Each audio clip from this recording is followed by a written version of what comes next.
The world spun like a broken carnival ride, colors bleeding into one another until everything went black.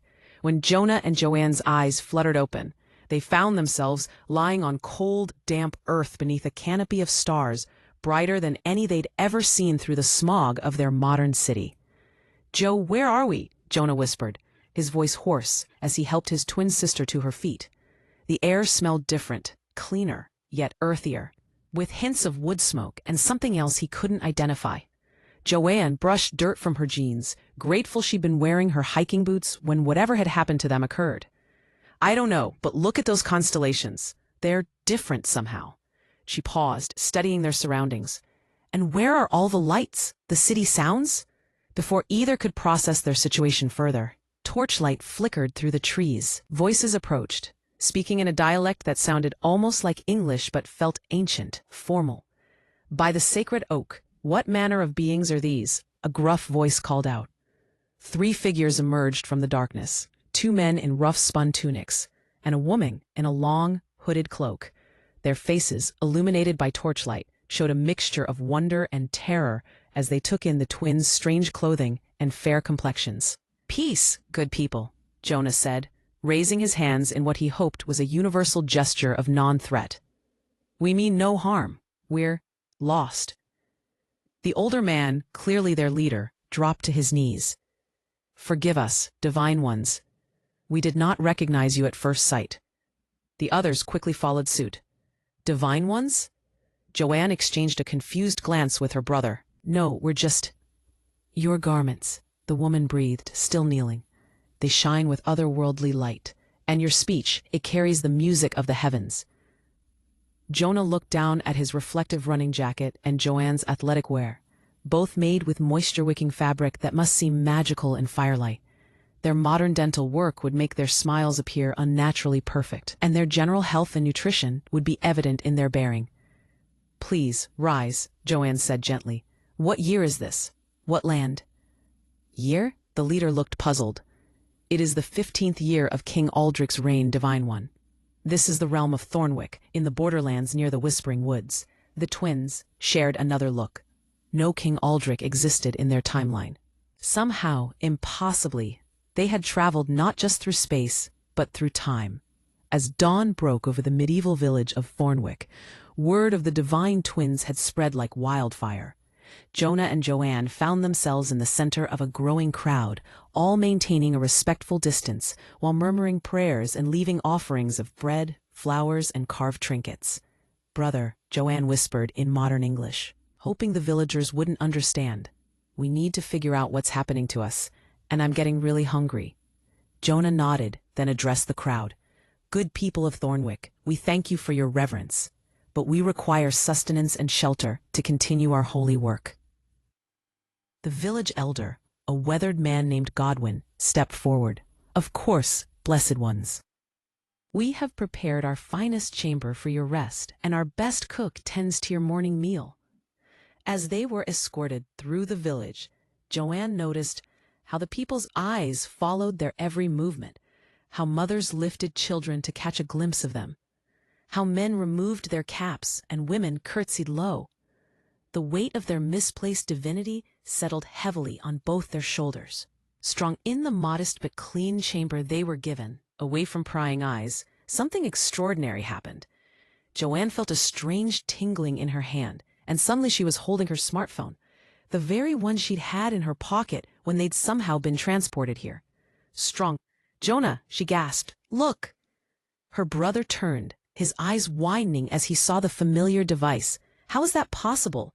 We left everything behind when we—" He stopped, feeling the same tingling sensation. In his hand materialized his Swiss Army knife, the one his grandfather had given him for his 18th birthday. "I think," Joanne said slowly, "we each get 1 item per day, like some kind of cosmic allowance." They quickly hid their modern items as footsteps approached. Elder Godwin entered with a tray of simple fare: bread, cheese, ale, and what appeared to be porridge. "Blessed ones," he said, setting the tray down reverently. "The people ask when you might share your divine wisdom with us. There has been talk of ill omens, crop failures, strange weather, raiders from the eastern kingdoms. Jonah and Joanne exchanged glances. They were college students, not prophets or problem solvers. Jonah studied computer science. Joanne was majoring in art history. What could they possibly offer these people? We shall commune with the higher powers, Joanne said carefully, and provide guidance soon. Over the following weeks, the twins found themselves increasingly trapped by the villagers' devotion. Every word they spoke was treated as divine prophecy, every action scrutinized for hidden meaning. When Jonah used his knife to help repair a cartwheel with precision unknown to their crude tools, the people declared it a sacred instrument blessed by the gods. When Joanne used her phone's camera to capture an image of a beautiful sunset, though she told them it was a divine mirror, the entire village spent hours discussing what visions the gods might have shown her. The daily manifestation of items from their time became both a blessing and a curse. Jonah had received a solar charger, a small LED flashlight, and a first aid kit. Joanne had manifested a water purification bottle, a warm fleece jacket, and her favorite book of poetry. Each item had to be carefully introduced and explained as divine gifts, their true purposes disguised. Divine twins, Elder Godwin said one morning, approaching with a larger group than usual. We have sent word to neighboring villages and even to the capital. Pilgrims come from far and wide to witness your glory. Joanne's heart sank. Pilgrims? Yes, blessed one. Already 3 villages have sent delegations. Lord Bertram of the Eastern Reaches wishes to consult you about the coming harvest. Lady Millicent seeks your wisdom regarding her daughter's mysterious illness. As if summoned by their conversation, a commotion arose at the village entrance. A procession approached, dozens of people on foot and horseback carrying banners and singing hymns they had apparently composed about the divine twins. Oh no, Jonah muttered under his breath. The leader of the procession, a well-dressed nobleman with an elaborate hat, dismounted and prostrated himself in the dirt. Great and powerful divine ones, he called out. I am Sir Edmund of Blackmore. I have traveled 7 days to seek your blessing for my quest to the Holy Land. More pilgrims pressed forward, each with their own desperate requests.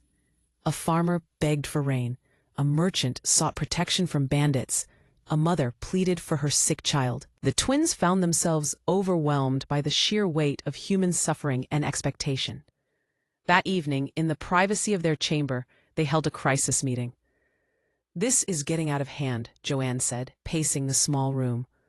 They want us to solve every problem, heal every illness, prevent every disaster. And when we can't, Jonah added grimly, they'll either realize we're frauds or decide we're testing them. Either way, it won't end well for us. As autumn approached, the twins' reputation had spread across 3 kingdoms. What had started as a small village's wonder had grown into a religious movement. Thornwick itself had been transformed. What was once a simple farming community was now a holy site with a constant stream of pilgrims, merchants, and nobles. The pressure to perform miracles became unbearable. When young Emma, the blacksmith's daughter, fell seriously ill with what appeared to be appendicitis, the entire village gathered outside their chamber, chanting and praying for divine intervention. We have to do something, Joanne whispered to her brother. She could die. Jonah had manifested antibiotics from his father's medical bag that day. A stroke of incredible luck. If we give her these and she recovers, they'll never let us leave. But if we don't, they made the choice to save her life. Using their divine healing powers, they administered the medicine while speaking in solemn tones about heavenly intervention. Emma recovered within days, and word of the miracle spread like wildfire. The divine twins have conquered death itself, people proclaimed. Soon, the sick and dying were brought from hundreds of miles away.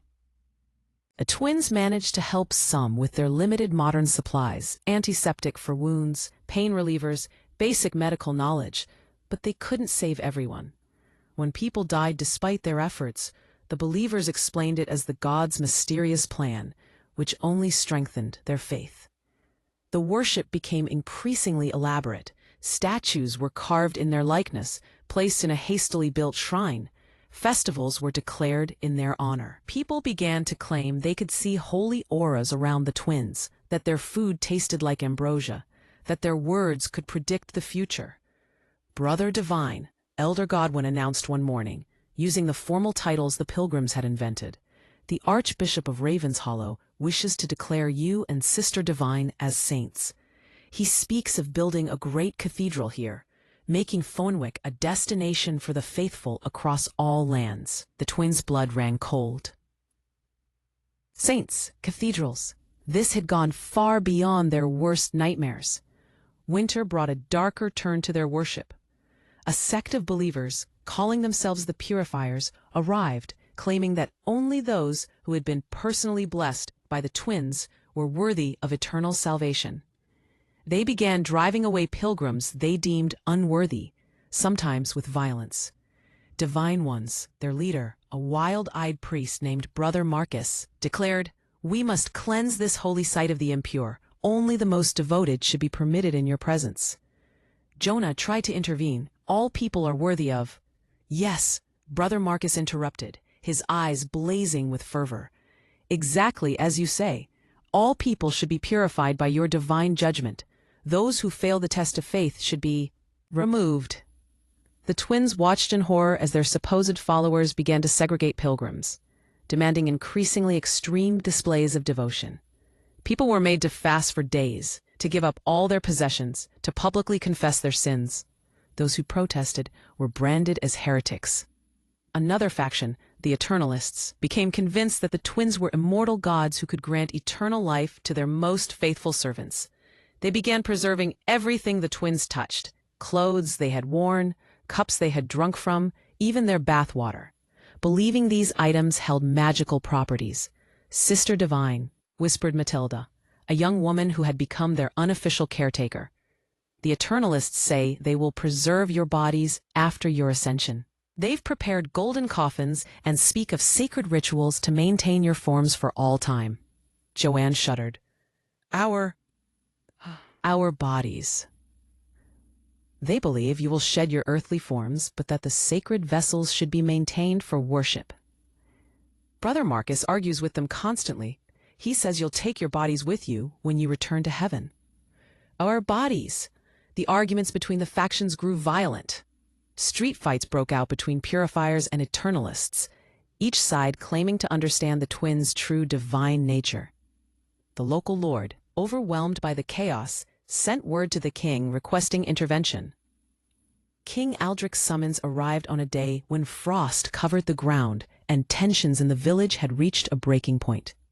The royal messenger, resplendent in blue and gold, delivered the decree with great ceremony. By royal decree of His Majesty King Aldrich the Wise, the divine twins are commanded to appear at court within the fortnight to demonstrate their sacred powers and advise the crown on matters of state and faith. Elder Godwin received the message with trembling hands. "Divine Ones, this is the greatest honor. The king himself acknowledges your holy status." But Jonah and Joanne saw it for what it really was, a trap. If they couldn't perform miracles for the king, they would be exposed as frauds and likely executed. If they could perform miracles, they would become permanent prisoners of the crown, trotted out whenever the king needed divine justification for his policies. That night, as they planned their response, voices rose from the village square. Looking out their window, they saw a terrifying sight. The Purifiers and Eternalists had formed opposing crowds, each side chanting and waving makeshift weapons. "The divine twins belong to God alone," shouted Brother Marcus. "They are eternal beings who must be preserved," replied Sister Catherine, leader of the Eternalists. Stones began to fly, then clubs and knives. The twins watched in horror as people who claimed to worship them beat each other bloody in their names. "We have to stop this," Joanne said, starting toward the door. Jonah caught her arm. "If we go out there, it'll only make things worse. They'll see our presence as divine approval for whichever side we approach first." They were trapped in their chamber while their supposed followers waged war in the streets below. The next morning brought grim news. 3 people had died in the night's violence, including young Thomas, the baker's son. More disturbing still, both factions claimed the deaths as martyrs to their interpretation of the twins' divinity. "The divine twins called our brothers home to test our faith," the Purifiers proclaimed. "They died to show us that earthly bodies are temporary, but devotion to the divine twins is eternal," the Eternalists countered. Elder Godwin approached them with tears in his eyes. "Divine ones, the village is tearing itself apart. Some say we should build separate shrines for each faction. Others demand that you choose between them once and for all." That evening, Joanne manifested something that would change everything: a small digital camera with a flash. As she held it, a desperate plan began to form. "Jonah," she whispered, "what if we died?" Her brother stared at her. "What? Not really died, but what if everyone thought we did? We could stage our own deaths and escape all this madness." They spent hours planning. Jonah's manifestation the next day was perfect for their needs. A small pyrotechnic device he'd once bought for a college theater production, along with some smoke bombs. "We'll need to be careful about the timing," Jonah said. "And we'll need a distraction big enough that no one looks too closely at the bodies." They decided to fake a divine ascension. During a public blessing ceremony, they would create a spectacular light and smoke show, substitute cloth-wrapped bundles for their bodies, and escape in the confusion. The ceremony was set for the following Sunday, with representatives from both factions in attendance, as well as the king's emissaries, who had come to escort them to court. The twins spent their final days in Thornwick, gathering supplies for their escape, and saying what they hoped would be subtle goodbyes to people they had genuinely grown to care for. "Matilda," Joanne said to their young caretaker, "remember that the divine light lives in all good hearts, not just in temples or shrines." Elder Godwin, Jenga told the village leader, "The greatest worship is showing kindness to those who suffer, not building monuments or waging wars." The ceremony began at sunset, with hundreds of pilgrims gathered in the village square. The twins stood on a raised platform draped in the finest robes the villagers could provide, surrounded by flowers and burning incense. "Beloved faithful," Joanne began, her voice carrying across the crowd, "our time in your mortal realm draws to a close." Gasps and cries arose from the assembly. "But do not despair," Jonah continued, "for we leave you with the greatest gift of all, the knowledge that divinity exists in acts of love, compassion, and unity." As planned, they began their ascension. Smoke bombs activated, filling the platform with thick, mystical fog. The pyrotechnic device created brilliant flashes of light that seemed to dance around their forms. "Behold," Joanne called out, her voice distorting through a small voice modifier Jonah had manifested days earlier. "We return to the heavens, but we leave our earthly vessels as reminders of our love for you." In the confusion of smoke, light, and awestruck cries, the twins slipped away through a previously arranged gap in the platform's back wall, leaving behind the cloth bundles they had prepared. The crowd fell to their knees, weeping and praying, as the smoke cleared to reveal what appeared to be their abandoned earthly forms. Under cover of darkness, Jonah and Joanne fled through the whispering woods, their hearts pounding with the terror and relief of escaped prisoners. They had managed to take some supplies, basic clothing, a little food, and the modern items they had accumulated during their captivity. Behind them, they could hear the sounds of chaos. Some pilgrims wailed in grief. Others sang hymns of celebration for the twins' glorious ascension. The Purifiers and Eternalists immediately began arguing over custody of the sacred remains. "I can't believe we actually pulled that off," Joanne whispered as they hurried through the forest paths. "Don't celebrate yet," Jonah replied, glancing nervously over his shoulder. "If anyone gets suspicious and examines those bundles too closely." They traveled by night and hid by day, making their way steadily westward toward the coast. Along the way, they heard rumors and stories that made their blood run cold. The false ascension had, if anything, intensified the religious fervor. The cloth bundles were being treated as sacred relics, with pieces cut off and sold to pilgrims for enormous sums. The two factions had nearly gone to war before the king intervened, declaring himself the sole guardian of the twins' earthly remains. "At least the violence has stopped," Joanne said as they sheltered in an abandoned shepherd's hut 3 leagues into their escape. "For now," Jonah replied grimly. "But did you hear what that merchant said yesterday? They're building a cathedral. King Aldrich has declared Thornwick a holy city." "This isn't over. It's just getting started." After 6 weeks of careful travel, the twins finally reached the coastal kingdom of Meridia, a land with a reputation for learning, tolerance, and trade with distant shores. Here, people worshipped different gods, spoke with different accents, and most importantly, had never heard of the divine twins of Thornwick. They settled in the port city of Suncrest, using their knowledge and carefully deployed modern items to establish new lives. Jonah became apprenticed to a master craftsman, introducing small innovations that improved toolmaking and carpentry techniques. He claimed to have learned these methods from traveling merchants from the far eastern kingdoms. His solar-charged LED light, carefully used, made him the most sought-after craftsman for detailed work in the city. Joanne found her calling at the Royal Library, where her knowledge of art history and literature made her invaluable to the court scholars. She introduced new techniques for preserving manuscripts and organizing knowledge, claiming inspiration from ancient texts she had studied in her youth. Her digital camera, used sparingly and secretly, allowed her to document rare books and artworks in ways that amazed the scholars, though she told them the images appeared to her in divine visions. They lived quietly, comfortably, and most importantly, normally. No one prostrated themselves when they passed. No one begged for miracles or fought wars in their names. They were simply Jonah and Joanne, respected members of the community. 2 years after their escape, both twins had found something they had never expected: love. Jonah met Elena at the market, where she sold beautiful pottery made by her father. She was kind, intelligent, and completely unimpressed by his claims of having learned his crafting techniques from mysterious Eastern masters. "You're clearly gifted," she told him with a smile, "but you don't need exotic stories to explain talent and hard work." Her practical nature and gentle humor were exactly what Jonah needed after years of being treated like a divine being. When he finally told her the truth about his origins, though she didn't entirely believe his tale of time travel, she simply nodded and said, "Well, wherever you came from, I'm glad you're here now." Joanne's romance was more dramatic but equally grounding. Sir William was a young knight in service to the Royal Library, tasked with protecting the scholars during their research expeditions. He was educated, well-traveled, and fascinated by Joanne's vast knowledge of art and literature.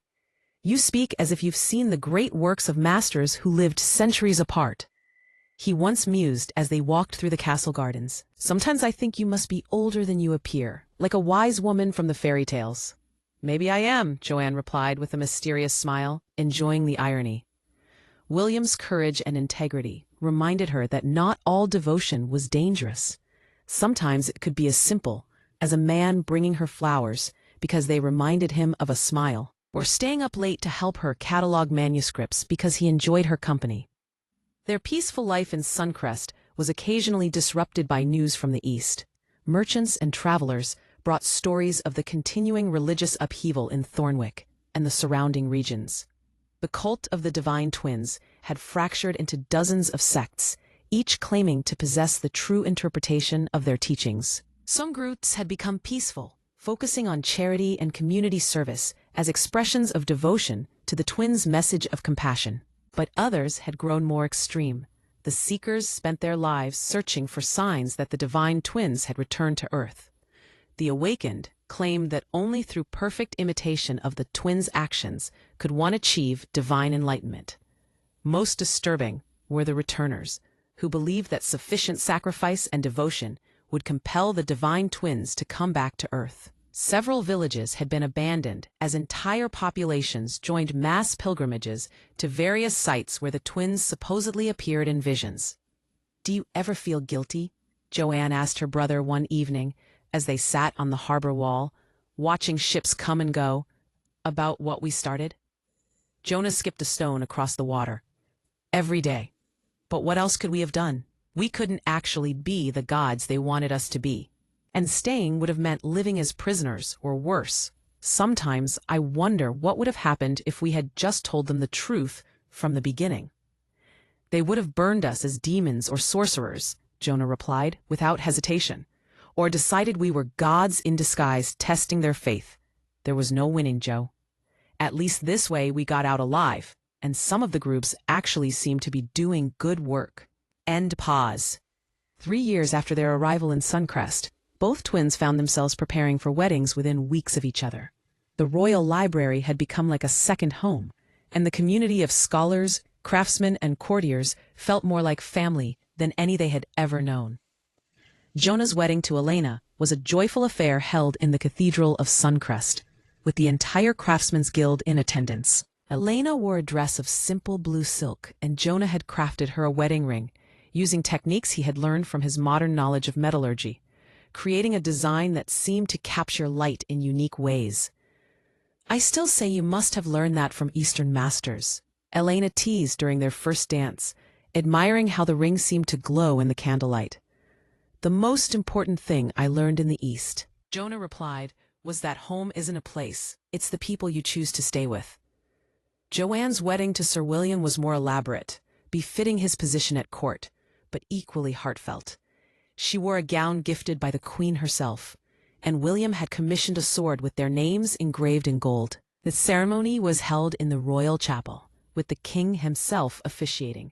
As they exchanged vows, Joanne reflected on how different this was from the worship she had once endured. William's love was freely given, and asked for nothing in return but her happiness. He didn't kneel before her or treat her words as prophecy. He simply loved her as an equal, a partner, a human being. The years that followed brought the kind of quiet happiness that both twins had never dared dream of during their ordeal in Thornwick. Jonah and Elena had 3 children, twin boys named Marcus and David, and a daughter, Catherine. Joanne and William had 2 children, a daughter named Isabella and a son named Alexander. Their modern items, carefully rationed over the years, continued to provide subtle advantages. Jonah's tools and technical knowledge made him the most successful craftsman in the city. His workshop became a place of innovation, where young apprentices learned techniques that would slowly transform the trade for generations to come. Joanne's work at the Royal Library resulted in revolutionary changes to how knowledge was preserved and shared. Her systematic approach to cataloging, inspired by modern library sciences, created the first comprehensive index of the kingdom's manuscripts. Her secret photography project, disguised as her ability to remember texts in perfect detail, helped preserve works that would have otherwise been lost to time and decay. Neither twin ever used their power to manifest modern items frivolously. They had learned to live without most of the conveniences of their original time, and they saved their daily manifestations for truly important moments. Medicine for their sick children, tools for crucial projects, or occasionally small luxuries that reminded them of home. 20 years after their escape from Thornwick, when both twins were middle-aged and their children were growing up, a traveling merchant brought news that chilled them to the bone. "There's a new prophet in the Eastern Kingdoms," the merchant reported over dinner at the royal court. "Claims to be able to commune with the spirits of the divine twins, gaining quite a following from what I hear. King Aldrich has declared him a heretic, but some say he might be the real thing." Joanne and Jonah exchanged worried glances across the dinner table. Later that evening, Sir William found Joanne standing on their balcony, staring eastward toward the mountains. "You seem troubled, my love." "Just thinking about how the past never truly stays buried," she replied, accepting his embrace. "Is this about those old legends from Thornwick? Surely you don't believe such nonsense." Joanne smiled sadly.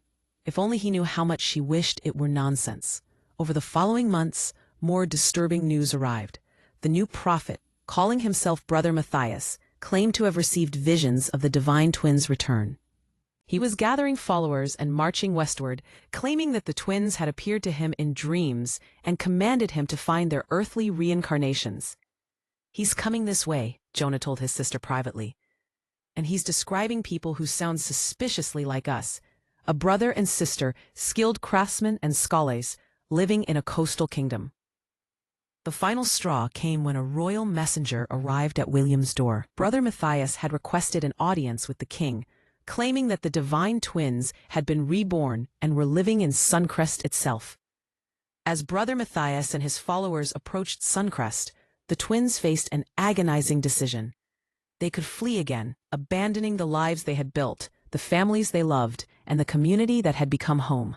Or they could stay and risk exposure, trusting that 20 years of normal life had changed them enough that they wouldn't be recognized. "I'm tired of running," Joanne told her brother, as they walked along the harbor where they had once planned their escape from their divine personas. "This is our home now. These are our people. I won't let some fanatic drive us away again. But if he recognizes us, then we deal with it. But Joe, look at us. She gestured to their weathered faces, their gray-streaked hair, their calloused hands. We're not the young, desperate people who stumbled out of those woods 20 years ago. We're master crafters, scholars, parents, spouses. We belong here. Jonah nodded slowly. Elena asked me yesterday if I was planning to run away. She said I had the same look I get when I'm planning a particularly complex project. And what did you tell her? The truth. That some troubles from my past might catch up with me, but that I had no intention of leaving my family. They decided to stay, but to be prepared. Each twin made sure their daily manifestations for the week included items that might help them if they needed to defend their new identities. Detailed maps of the region, copies of official documents, and small recording devices that might capture evidence if needed. Brother Matthias arrived in Suncrest on a gray autumn morning, accompanied by nearly 200 followers. They processed through the streets, singing hymns and carrying banners depicting the divine twins in idealized, golden forms that bore little resemblance to the real people. King Roland of Meridia, a pragmatic ruler who valued stability above all else, granted the prophet an audience, but insisted on certain conditions. The meeting would be held in the Great Hall, with all the court's leading citizens present. Brother Matthias could present his claims, but he could not demand private audiences with citizens or conduct any kind of religious trials. Jonah and Joanne attended as prominent members of the scholarly and craft communities. They sat with their spouses, surrounded by friends and colleagues, looking like exactly what they were: respected, middle-aged members of society. Brother Matthias was a tall, gaunt man with burning eyes and a voice trained for oratory. He spoke passionately about his visions, describing the divine twins in terms that grew more elaborate with each telling. They appeared to me in forms of pure light, he proclaimed, younger than springtime, more beautiful than the dawn. They spoke with voices like silver bells and commanded me to seek their earthly vessels, the chosen ones into whom their spirits have descended. As he spoke, his gaze swept across the assembled crowd. When his eyes passed over the twins, there was no recognition, no pause. They were too old, too ordinary, too human for his divine vision. The sacred ones walk among us even now, he continued, but they are hidden, perhaps even from themselves. Only through proper devotion and ritual can their true nature be awakened. King Roland, growing impatient with the theatrical presentation, asked the crucial question, and how exactly do you propose to identify these supposed reincarnations? Brother Matthias smiled triumphantly.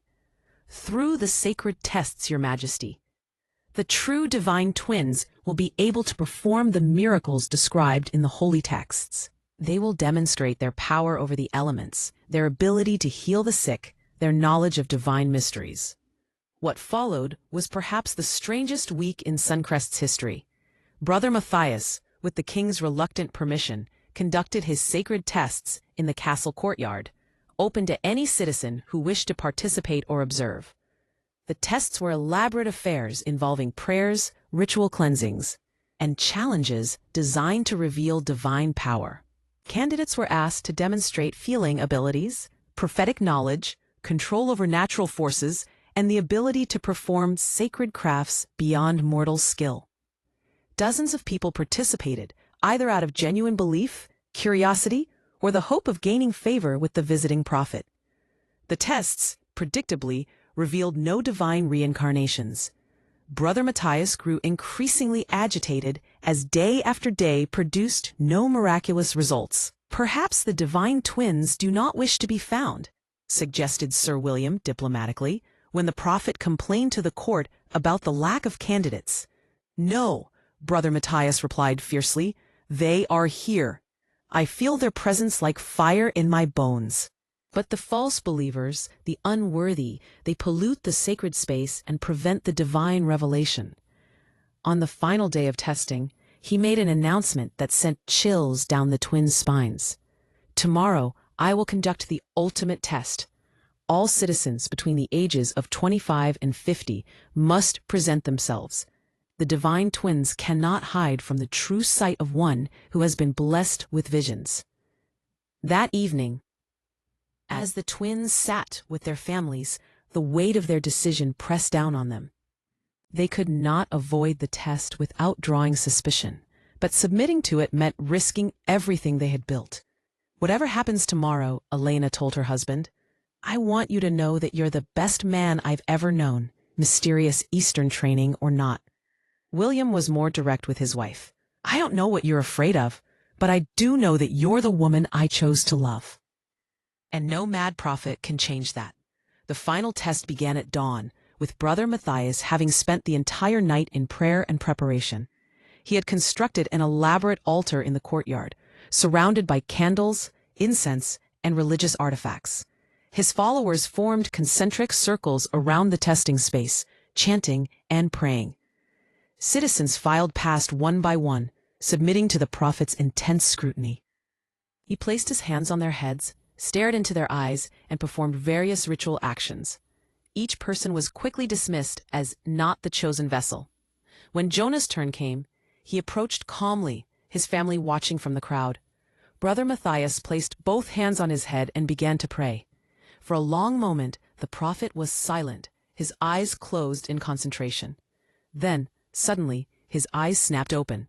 He stared at Jonah with a mixture of confusion and growing excitement. "You," he whispered, "there is something different about you. Your aura, it carries traces of the divine, but aged, transformed." Jonah's heart hammered against his ribs, but he kept his expression calm. "I'm honored by your attention, Brother Matthias, but I'm just a craftsman." "No," the prophet said, his voice growing stronger. "You have been touched by divinity, but not recently, long ago. Very long ago." His eyes widened. "You were there. You witnessed the divine twins during their earthly manifestation." The crowd murmured with excitement. This was a more interesting development than anyone had expected. Jonah saw the opening and took it. I was but a child when I lived in the Eastern kingdoms. There were stories, legends. Perhaps I was blessed to glimpse them from afar." Brother Matthias nodded eagerly. "Yes, this explains the resonance I feel. You carry the sacred memory of their presence. You must tell us everything you remember." When Joanne's turn came, the prophet's reaction was even stronger. He actually stumbled backward when he touched her forehead, his face going pale. "Sister," he gasped, the divine feminine energy is so strong around you. You too were there, weren't you? You too witnessed the glory of the sacred twins." Strong. Pia. Joanne bowed her head respectfully. "I was very young, Brother Matthias. My memories are like fragments of dreams." Strong. "Dreams," he exclaimed. "Yes, the divine twins often communicate through dreams to those who witness their earthly form. You are both blessed vessels of memory, keepers of the sacred experience." Strong. Brother Matthias's discovery of the sacred witnesses changed everything, but not in the way the twins had feared. Instead of being revealed as the actual divine twins, they had been elevated to a new category, the blessed remnant, mortals who had been touched by divinity and carried its essence within them. This development was both a relief and a new nightmare. They were no longer in immediate danger of being worshipped as gods, but they had become the focal point of an entirely new religious movement. "You must come with me back to the Eastern kingdoms," Brother Matthias declared, after his final day of testing had revealed no actual reincarnations. "The faithful need to hear your testimonies. Your memories of the divine twins could help heal the schisms that have torn the church apart." King Roland, who had grown tired of the prophet's presence in his kingdom, saw an opportunity. Perhaps that would be best for all concerned. These good people have lives here, but if they feel called to share their memories— "No," Jonah said firmly. "Our lives are here now. Our families, our work. We can share what little we remember, but we cannot abandon our responsibilities." This refusal only strengthened Brother Matthias's conviction that they were truly sacred. Of course, the divine twins would never command their blessed witnesses to abandon their earthly duties. But surely you could spare a few days to help heal the wounds of faith. What followed were several intense days of testimony. The twins, drawing on their actual experiences, but carefully framing them as childhood memories glimpsed from afar, provided Brother Matthias with what he believed were crucial new insights into the Divine Twins' true nature. They were more human than the legends suggest, Joanne told the gathered crowd, speaking a truth that no one would interpret correctly. They cared deeply about ordinary people, about reducing suffering, about bringing communities together rather than driving them apart. They were not warriors or kings, Jonah added. They were teachers, healers in their way. They would weep to see people fighting in their names. These revelations had a profound impact on Brother Matthias's theology. He began preaching a more moderate interpretation of the Divine Twins' message, one that emphasized compassion over worship, service over spectacle. News of the blessed witnesses and their testimonies spread quickly through the religious networks of the Eastern kingdoms. For the first time since the twins' false ascension, the various competing sects had something they could agree on: the importance of these sacred memories. Delegations began arriving in Suncrest from across the continent. The Purifiers, the Eternalists, the Seekers, and dozens of smaller groups all wanted to hear the testimonies firsthand. King Roland, recognizing the economic opportunity, declared Suncrest a place of pilgrimage and began charging taxes on religious tourism. The twins found themselves in the surreal position of helping to moderate the very religious movement they had accidentally created. By emphasizing the Divine Twins' humanity, their desire for peace, and their love of ordinary people, they gradually helped steer the various sects away from their more extreme practices. "It's working," Joanne told her brother after a particularly successful session, where representatives from 3 warring sects had agreed to end their conflicts. "We're actually fixing some of the damage we caused." "But at what cost?" Jonah replied wearily. "How long can we keep this up? What happens when someone asks a question we can't answer, or when our stories start to contradict each other?" Their fears proved well-founded. As more religious scholars arrived to study their testimonies, the questions became increasingly detailed and specific. What exactly had the Divine Twins worn? What were their precise words? How many miracles had the witnesses observed, and of what nature? The twins found themselves creating an ever more elaborate mythology, carefully crafting memories that supported the peaceful interpretation they wanted to promote, while avoiding claims that could be easily disproven by existing legends. The crisis they had long dreaded finally arrived in the form of Brother Augustine, an elderly scholar from the great monastery of Thornwick itself. He had spent 20 years studying every account of the Divine Twins, collecting relics and interviewing anyone who claimed to have encountered them. "I find your testimonies fascinating," he told the twins during a private audience, "but also puzzling. Many details you provide contradict the established accounts of other witnesses." Jonah felt sweat beating on his forehead. "Memory is imperfect, Brother Augustine, especially childhood memories from so long ago." "Indeed," the old scholar replied, "but there are certain inconsistencies that trouble me. For instance, you describe the Divine Twins as wearing simple robes, while other witnesses clearly recall their garments glowing with otherworldly light." Joanne jumped in smoothly. "Perhaps we saw them at different times. I remember them seeming to dim their radiance when they wished to move among common people without causing too much disruption." Brother Augustine nodded thoughtfully. "Possible, possible. But tell me, what do you make of this?" He produced a carefully wrapped bundle and opened it to reveal a fragment of reflective fabric, a piece of Jonah's original running jacket. The twins' blood turned to ice, but they managed to keep their expressions neutral. "This was found among the sacred remains after their ascension," the scholar continued. "The fabric is unlike anything known to earthly weavers. It reflects light in ways that seem almost magical. Yet you describe their clothing as simple robes. The Divine Twins could transform the appearance of anything they touched," Jonah said, his mind racing. "What appeared as simple cloth to mortal eyes was clearly divine material, as you have discovered." The old scholar studied them intently. "You speak with such certainty about their abilities, almost as if you knew them personally rather than glimpsing them from afar." The room fell silent. The twins could feel the weight of 20 years of deception pressing down on them. Then Joanne smiled sadly. "Brother Augustine, when you are a child and you witness something that seems impossible, that glimpse can feel more real than the rest of your life. We have carried those moments with us for decades. Sometimes it does feel as if we knew them personally. The scholar's stern expressions softened. Ah, yes, I understand. The divine encounter transforms the witness as much as it reveals the sacred.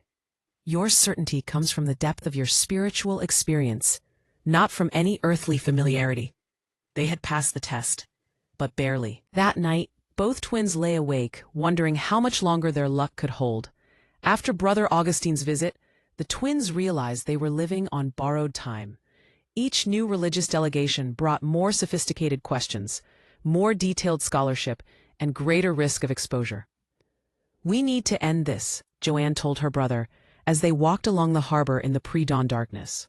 We've helped moderate the movement, we've reduced the violence, but if we keep this up much longer, we're going to get caught. I know, Jonah replied, but how do we extract ourselves without causing more problems? Their answer came from an unexpected source, their own children. Isabella, now 16 and sharp as her mother, approached Joanne with a question that made her realize how much their situation was affecting their families. Mother, Isabella said, why do these pilgrims make you so sad? You always seem tired and worried after meeting with them. Joanne looked at her daughter, intelligent, curious, and increasingly aware that something wasn't quite right about her parents' sacred testimonies. Darling, Joanne said carefully, sometimes when people put too much importance on your words, it becomes a heavy burden. The pilgrims mean well, but they want more from us than we can give. Then why not tell them so? Out of the mouths of babes. That evening, the twins crafted their final religious statement, one that would allow them to step back from their role as blessed witnesses, without completely abandoning the pilgrims who had come to depend on their guidance. The twins announced that they would give one final comprehensive testimony about their childhood encounters with the divine twins. This would be their complete statement, after which they would retire from public religious discourse to focus on their families and earthly duties. The announcement drew the largest crowd yet seen in Suncrest. Representatives from every major sect were present, along with dozens of independent scholars, hundreds of pilgrims, and most of the city's population. Standing before the assembled multitude in the great square, the twins delivered what they intended to be their farewell to their accidental religious career. Beloved seekers, Joanne began, we have shared our memories freely because we hoped they might bring peace to those who follow the divine twins' teachings. But we fear that our words have become more important to you than the message itself. Jonah continued, the divine twins we glimpsed as children would be troubled to see people traveling great distances to hear secondhand memories when they could be home serving their communities. They valued actions over words, love over worship, unity over division. Therefore, Joanne announced, we speak now for the last time as witnesses. The divine twins' message was simple. Treat each other with kindness, help those who suffer, and remember that the sacred is found in ordinary acts of love, not in grand gestures or elaborate rituals.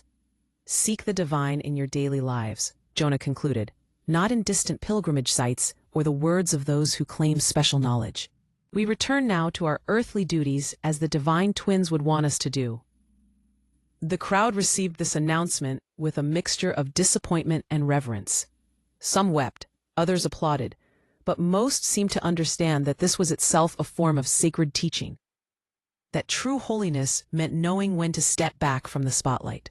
Strong, the years following their retirement from religious testimony were the happiest of the twins' lives. The pilgrimage traffic to Suncrest gradually decreased, though the city retained its reputation as a place of learning and tolerance. King Roland used the wealth generated during the pilgrimage boom to establish new schools and libraries, making Suncrest a genuine center of scholarship. Strong, Jonah's workshop became legendary throughout the region, not for any divine connection, but for the quality of his work and his willingness to train apprentices in his innovative techniques. His 3 children all showed aptitude for craftsmanship, though each developed their own specialties. Joanne's contributions to the Royal Library resulted in one of the finest collections of preserved knowledge in the known world. Her systematic approach to cataloging and preservation became the standard copied by libraries in distant kingdoms. Isabella grew up to become the chief librarian after her mother, while Alexander chose to follow his father into the knight's service. The twins continued to receive their daily manifestations of modern items, though they used them more sparingly as the years passed. They had learned to live medieval lives quite comfortably, and the items served more as emergency resources and occasional conveniences than daily necessities. News from the East occasionally reached them. The religious movement had indeed become more moderate following their testimonies. The various sects had largely reconciled their differences, focusing on charitable works and community service rather than theological disputes. Several universities had been established in the Eastern kingdoms to study the philosophical implications of the Divine Twins' teachings. "We did good work," Joanne observed on her 50th birthday as she watched her grandchildren play in the garden. "Not the work we intended, but good work nonetheless." "The best kind," Jonah agreed. "The kind where you fix your mistakes and leave the world better than you found it." As the twins entered their later years, they found themselves reflecting more and more on the strange journey that had brought them to this peaceful life. Their children were grown and successful, their grandchildren were healthy and happy, and their community respected them as valued elders rather than divine figures. Occasionally, a young scholar would arrive asking about the old days of pilgrimage, curious about the legendary Blessed Witnesses who had helped bring peace to the Eastern Kingdom's religious conflicts. The twins would speak briefly about the importance of moderation and community service, then redirect the conversation to more practical matters. They never again used their status as former religious figures for personal gain or influence. They had learned too well the dangers of being placed on pedestals, even well-intentioned ones. In their 70s, both twins began writing carefully crafted accounts of their experiences that would serve as warnings for future generations about the dangers of religious extremism and the importance of critical thinking. They wrote these as philosophical treatises rather than personal memoirs, disguising their first-hand knowledge as scholarly analysis. "Do you ever wonder what would have happened if we had never figured out how to get home?" Joanne asked one evening, as they sat watching the sunset over Suncrest Harbor. "We are home," Jonah replied simply. "This is where we belong now. This is where we've always belonged." It was true. The medieval world that had once seemed so strange and threatening had become more home to them than the modern world of their birth. They had found love, purpose, and peace in a time and place they had never expected to stay. On their 75th birthday, an age that made them among the oldest citizens in Suncrest, both twins experienced something that had never happened before. Instead of their usual daily manifestation of a single modern item, they each received something unprecedented, a choice.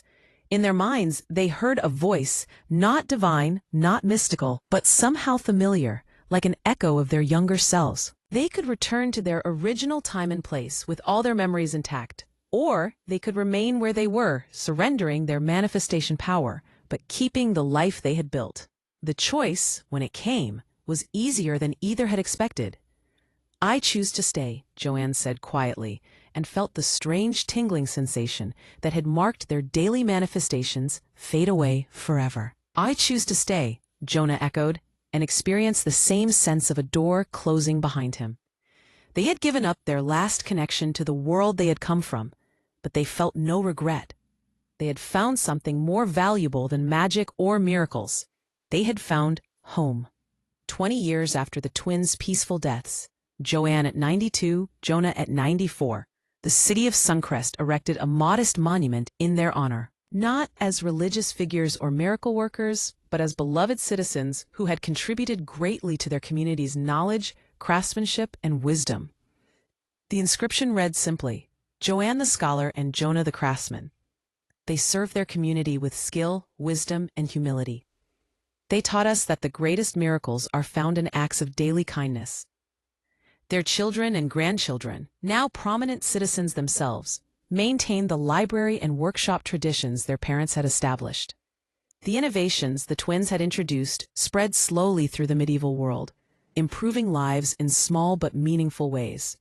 Occasionally, travelers from the eastern kingdoms would recognize the names and asked if these were the legendary Blessed Witnesses from the old stories. The citizens of Suncrest would smile and change the subject.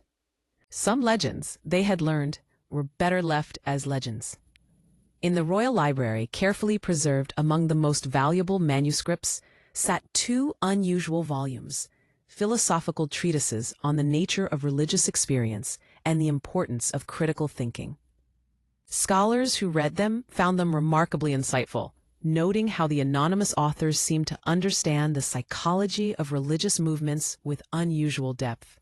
The authors' true identities remained a secret shared only by the royal family and a few trusted friends, not because the truth would have been dangerous, but because Jonah and Joanne had finally learned the value of living ordinary, unremarkable lives. They had started their journey as accidental gods, fled as reformed frauds, and ended as exactly what they had always wanted to be: normal people living normal lives, surrounded by those they loved, in a community that valued them for who they were rather than who others thought they should be.